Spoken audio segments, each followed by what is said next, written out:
सर्वप्रथम सर्वांना श्री स्वामी समर्थ. स्वामी महाराजांच्या कृपेने तुमच्या सर्व चांगल्या इच्छा पूर्ण होत ही स्वामींचरणी प्रार्थना करते आणि आजच्या व्हिडिओला सुरुवात करते. यावर्षी 2024 नवरात्री अष्टमी आणि नवमी तिथी हे एकत्र आलेले आहे. 11 ऑक्टोंबरला ही अष्टमी आणि नवमी तिथी असणार आहे. तर अष्टमी तिथी ही 10 ऑक्टोंबरला दुपारी 12:32 सुरू होणार आहे आणि 11 ऑक्टोंबरला दुपारी 12:07 ही समाप्त होणार आहे. आणि नवमी तिथी 11 ऑक्टोंबरला दुपारी 12:08 लगेच सुरू होईल आणि 12 ऑक्टोंबर सकाळी 10:58 ही नवमी तिथी संपणार आहे. म्हणून आपल्याला अष्टमी आणि नवमी तिथी दोन्ही तिथी आपल्याला 11 ऑक्टोंबर शुक्रवार रोजी साजऱ्या करायच्या आहे आणि 12 ऑक्टोंबरला आपल्याला दसरा विजयादशमी हा सण साजरा करायचा आहे. तर अष्टमी नवमी असे बरेच उपाय असतात लक्ष्मी प्राप्तीसाठी आणि यंदाची अष्टमी तर शुक्रवारी आलेली आहे. सोन्यासारखा दिवस आपल्या आयुष्यात जीवनात प्रत्येक व्यक्तीला वाटतं सुखी होण्यासाठी प्रत्येक व्यक्ती प्रयत्न करत असते. प्रत्येकाला असं वाटतं आपल्याकडं पैसा, धन, दौलत आणि पैसा, सुख, संपत्ती बरोबर आपल्याला सुख, शांती, समाधान, आनंद, आरोग्य या सर्व गोष्टींची मनुष्याला जीवनात खूप गरज असते आणि त्यासाठी थोडेसे उपाय जर आपण केले आणि चांगल्या शुभ तिथींना जर उपाय केले तर 100% आपल्याला फळ देऊन जातात. आणि नवरात्रीत तर माता लक्ष्मीची हजारो पटीने माता जागृत अवस्थेत असते आणि आपण जर या अष्टमीला नवमीला उपाय केले तर 100% आपल्याला माता लक्ष्मी नक्कीच फळ देऊन जाते. खूप कष्ट घेऊन सुद्धा काही वेळा कामात यश मिळत नाही, कष्टाला फळ मिळत नाही. तर नवरात्रीमध्ये काही खास उपाय केले तर नक्कीच तुम्हाला माता लक्ष्मीबरोबर तुमच्या कुलदेवीचा सुद्धा कृपा आशीर्वाद मिळेल आणि प्रत्येक कामात यशस्वी व्हाल. नशिबाची साथ मिळायला लागेल आणि प्रत्येक गोष्ट तुमच्या मनासारखी घडायला लागेल. घरात काही वेळा खूप कटकटी होतात, पैसा टिकत नाही, लक्ष्मी नाराज असते, काही ना काही करून आरोग्य नीट राहत नाही. म्हणजे घरातली मुख्य महिला असू दे, व्यक्ती असू दे, मुलं बाळं असू दे, काही वेळा आरोग्य इतकं खराब होतं की पैसा येतो आणि लगेच जातो. मग अशा वेळी जर आपण या अशा तिथींना, शुभ तिथींना काही उपाय केले महिलांनो, नक्कीच तुमच्या घरात बरकत येईल, आनंद येईल, आरोग्य येईल. आणि ज्या घरात आरोग्य राहतं त्या घरात पैशाला पैसा टिकून राहतो, लक्ष्मी राहते, बरकत राहते त्या पैशाला आणि विनाकारण खर्चसुद्धा टळत असतो. तर नवरात्री अष्टमी 11 ऑक्टोंबरला नवरात्रीची अष्टमी आणि नवमी तिथी या दोन्ही तिथी एकत्र आल्याने खूप सोन्यासारखा दिवस आहे. तर अष्टमीला 8व्या माळेला आणि 9व्या माळेला आपल्याला हा उपाय करायचा आहे महिलांनो. या दिवशी कन्यापूजनसुद्धा अष्टमी तिथी आहे, नवमी आहे. सप्तमी, अष्टमी, नवमी या तिन्ही तिथींना तुम्हाला जेव्हा जमेल ना तेव्हा आनंदाने आपल्या घरात कुमारिका पूजन अवश्य करा. तुम्हाला जेवढ्या कुमारिका मिळतील ना, तुमच्या घरातली जरी तुमची कुमारिका असेल, 10 वर्षाखालील मुलगी असेल, तिला जरी पूजलं ना किंवा आजूबाजूच्या तुमच्या शेजारी वगैरे तुमच्या असतील कुमारिका तर मी म्हणेल नक्की पूजा आणि त्यांचे पाय धुवून त्यांना हळदी, कुंकू, फुलं वाहून पूजा करा. त्यांना गोडाधोडाचा काहीतरी खायला प्रसाद द्या. पण कटाक्षाने आपल्याला त्यांना जे आपण खायला देऊ त्यात तुम्हाला आंबट चिंबट या वस्तू अजिबात द्यायच्या नाही आहे. कारण संतोषी माता हे सुद्धा 9 रूपांमधलंच एक रूप आहे आणि संतोषी माता ज्या घरात पूजली जाते त्या घरात आंबट चिंबट या गोष्टी खाणं टाळतात. त्या घरात कधीच आंबट चिंबट आणि शुक्रवारी तर आंबट चिंबट खाल्ले जात नाही. आणि शुक्रवारीच अष्टमी आलेली आहे.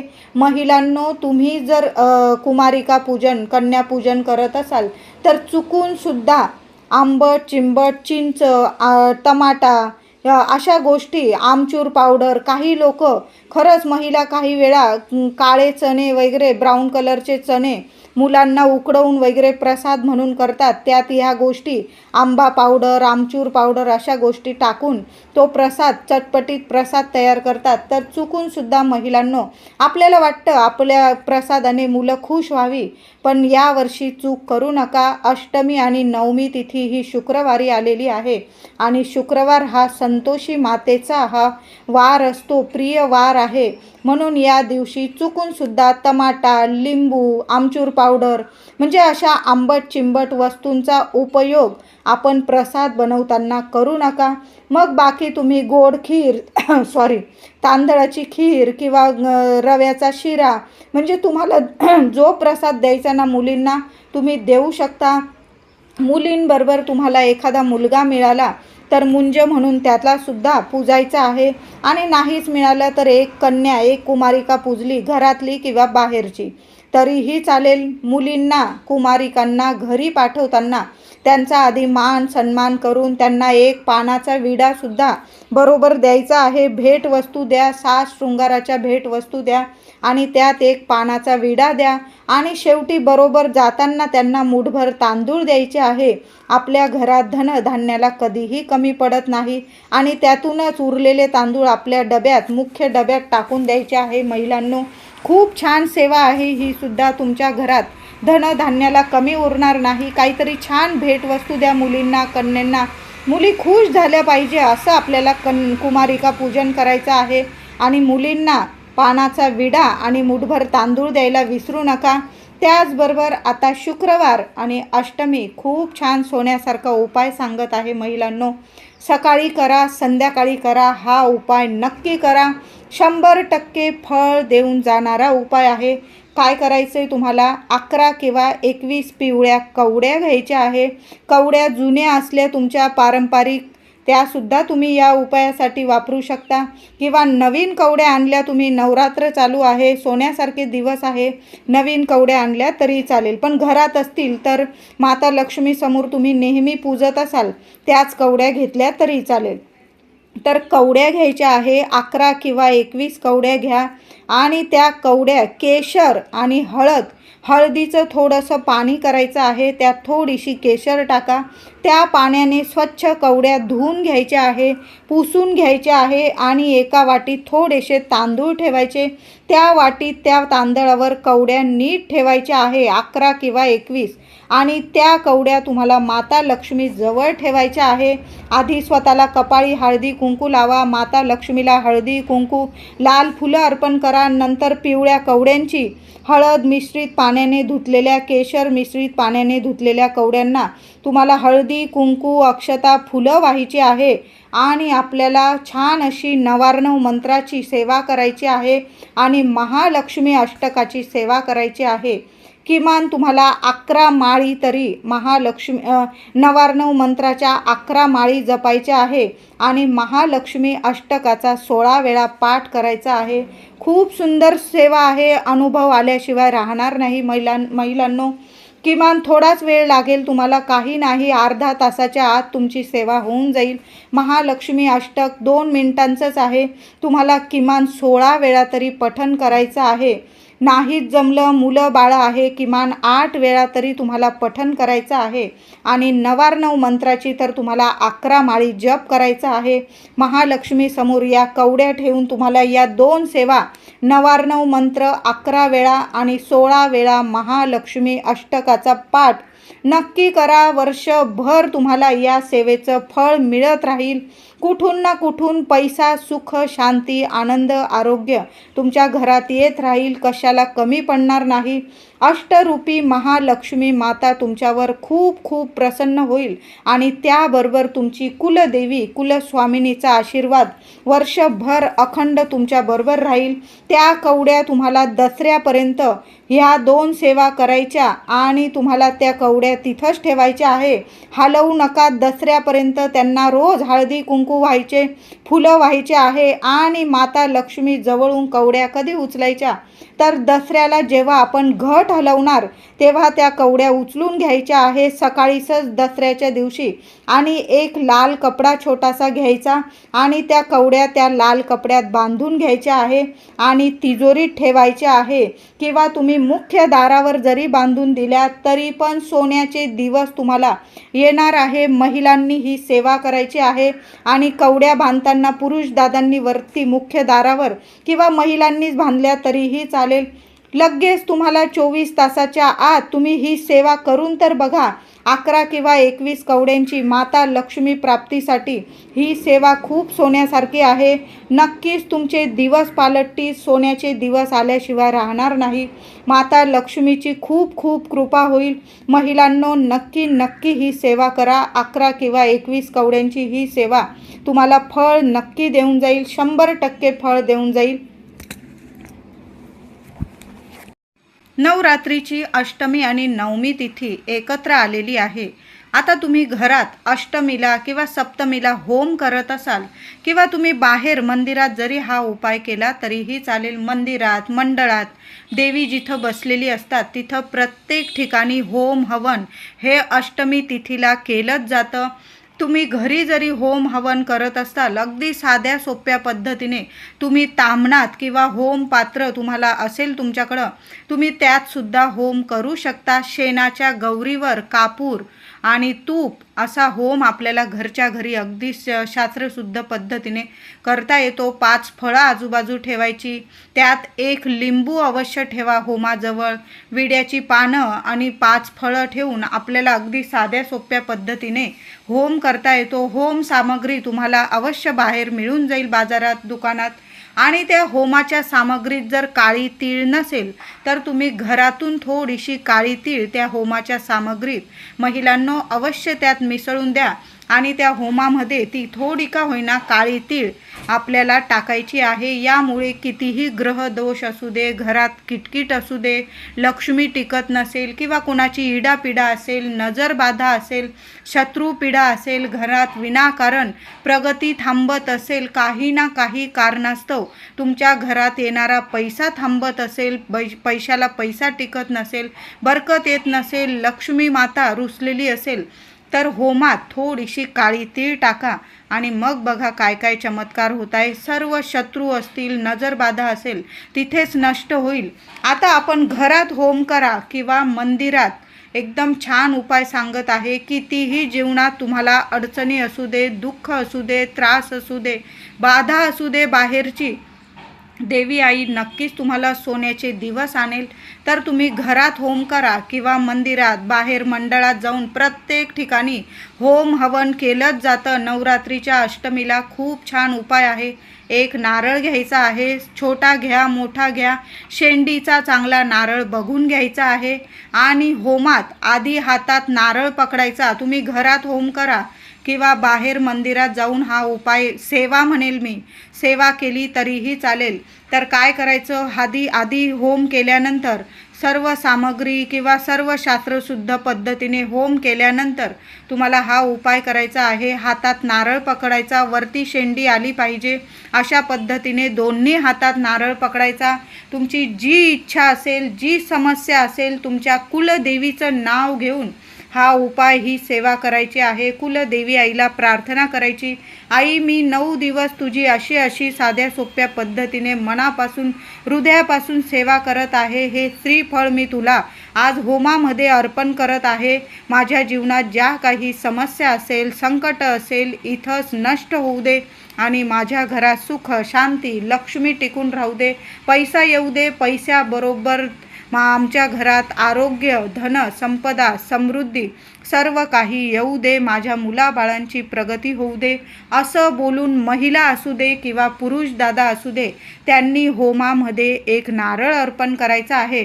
नारळ अर्पण करताना असा जोरात म्हणजे टाकून द्यायचा नाही, अगदी अलगद, तुम्हाला चटका लागणार नाही अशाच पद्धतीने टाका होमात नारळ, पण अलगद ठेवायचा आहे, अर्पण करायचा आहे, फेकून देऊ नका. काही लोक मी बघितलंय होमात नारळ अगदी फेकून देत, असं करू नका. आपण कुलदेवीला तो नारळ अर्पण करत असतो, देवी आईच्या नावाने होम हवन केलं जातं.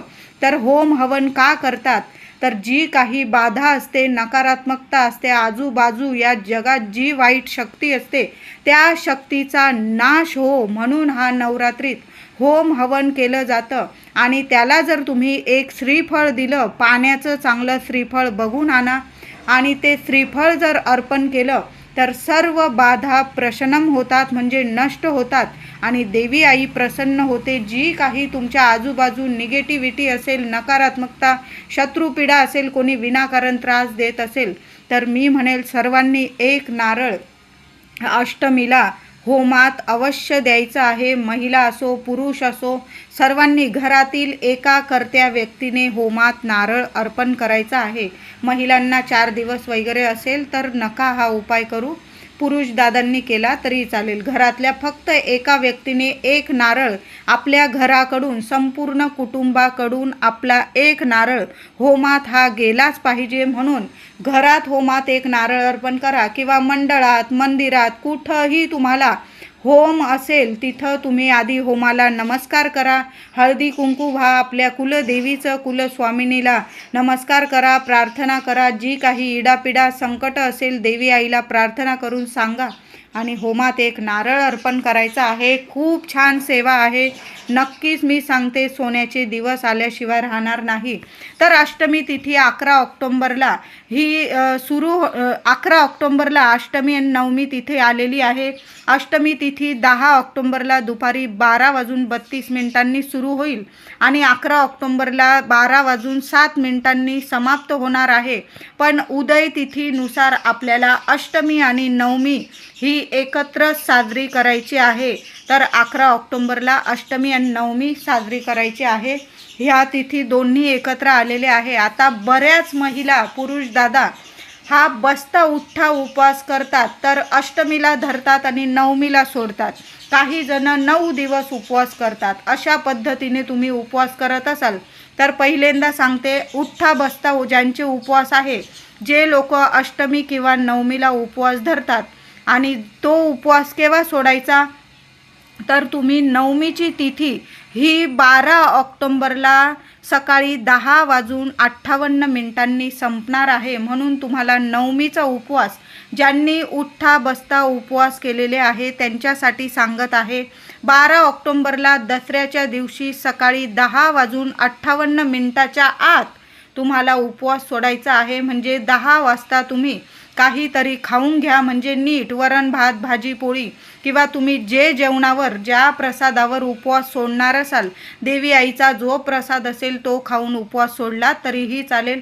तर तुम्हाला बसता उठ्ठा ज्यांचे उपवास आहे त्यांच्यासाठी 12 ऑक्टोंबरला 10 वाजेपर्यंत तुम्हाला उपवास सोडायचा आहे, 10-10:30 पर्यंत. आता ज्यांचे 9 दिवस उपवास आहे आणि ते लोक दसऱ्याला उपवास सोडतात, तर त्यांनी पूर्णावरणाचा नैवेद्य दाखवा देवी आईला आणि त्यांनी दसऱ्याच्या दिवशी 12 ऑक्टोंबरला दुपारी 11 वाजेनंतर तुम्हाला देवी आईला घटाला आधी नैवेद्य दाखवायचा आहे. आणि नवमीचा सुद्धा उठ्ठा बसता उपवास सोडताना सुद्धा आधी देवी आईला नैवेद्य दाखवा आणि मग थोडेसे घट हलवायचे आणि घट हलवताना उत्तर दिशेकडे पहिल्यांदा घट हलवायचे. घटात 2 चमचे दूध टाका आणि मग उत्तर दिशेकडे थोडासा घट हलवायचा आणि मग नवमीचा उपवास तुम्हाला 12 ऑक्टोंबरला सकाळी 10:30 वाजेपर्यंत सोडायचा आहे. आता ज्यांचे 9 दिवस उपवास आहे त्यांनी सुद्धा 12 ऑक्टोंबरला दसऱ्याच्या दिवशी थोडेसे घट हलवायचे. घटात थोडंसं 2 चमचे दूध टाकायचं आणि उत्तर दिशेकडं थोडासा घट हलवायचा. देवी आईला जी इच्छा असेल बोला आणि मग तुम्हाला 11 वाजेनंतर दुपारी 11 वाजेनंतर घट हलवून देवी आईला पूर्णावरणाचा किंवा गोडाधोडाचा नैवेद्य दाखवून तुम्हाला हा उपवास सोडायचा आहे. तुम्हाला कळालंच असेल बसता उठ्ठा उपवास कधी सोडायचे, 9 दिवसाचे उपवास कधी सोडायचे. नवरात्रीच्या अष्टमीला आपल्याला आपल्या कुलदेवी आईला एक असा नैवेद्य दाखवायचा आहे जेणेकरून आपल्या कुलदेवीचा भरभरून आशीर्वाद आपल्याला मिळाला पाहिजे. हा नैवेद्य, हा प्रसाद कुलदेवीला 3.5 शक्तिपीठाला, हा माऊलीला खूप प्रिय आहे. हा प्रसाद तो म्हणजे तांबूल. आपल्याला तांबूल किंवा विड्याचं गोड पान अर्पण करायचं आहे. मी म्हणेल तांबूलच अर्पण करा. तांबूल देवी आईला खूप प्रिय आहे. तर तुम्हाला घरी तांबूल आला तर तुम्ही घरी करा, कुटून घ्या पान आणि त्यात बडीशेप, लवंग, कथा, थोडासा चुना आणि गुलकंद, बडीशेप, थोडासा आसमंतारा, या सर्व गोष्टी तुम्ही थोड्याशा खलबत्त्यात कुटून घ्यायच्या आहे. थोडीशी गुलाबाची पाकळी एखादी टाकली, असा छान तांबूल तयार करा किंवा तुम्ही पानटपरीतून दुकानातून बनवून आणला. त्या दादाला, तो भैया असेल पानटपरीवाला, त्याला सांगून द्या की देवी आईसाठी अष्टमीला आम्ही तांबूल अर्पण करत आहोत तर छान असा तो तांबूल तुम्हाला करून देईल. तर असा आपल्याला तांबूल, कुटलेला तांबूल देवी आईला नैवेद्यात दाखवायचा आहे. अष्टमीला हा नैवेद्य झालाच पाहिजे महिलांनो. नंतर तो तांबूलाचा घरातील सर्वांनी प्रसाद स्वरूप खायचा आहे. इतरांना देत बसू नका, तुम्ही घरातल्या व्यक्तींनीच हा प्रसाद खायचा आहे. आणि अष्टमीला सकाळी किंवा संध्याकाळी महिलांनो आपल्याला देवी आईला आणखीन एक नैवेद्य दाखवायचा आहे, तो म्हणजे मखाण्याची खीर. हो, मखाण्याची खीर आपल्याला दाखवायची आहे. खीर तुम्ही कसलीही बनवा, रव्याची, तांदळाची, शेवयांची, पण त्यात थोडेसे मखाणे बारीक करून टाकायला विसरू नका. मखाणे, कमळाच्या बियांची ही खीर जर तुम्ही केली या फळांची, तर देवी आई माता लक्ष्मी कुलदेवी खूप प्रसन्न होईल आणि संपूर्ण नवरात्रीचं आपल्याला फळ देणार आहे. म्हणून तांबूल आणि मखाण्याची खीर आपल्याला नैवेद्यात अष्टमीला हा नैवेद्य झालाच पाहिजे. महिलांनो नक्की दाखवा, तुमची कुलदेवी नक्की प्रसन्न होईल आणि तुम्ही जे मागाल ते देवी आई तुमच्या पदरात नक्कीच घालेल. व्हिडिओ आवडला असेल तर लाईक करा, शेअर करा, चॅनलला कृपया सबस्क्राईब करा. धन्यवाद.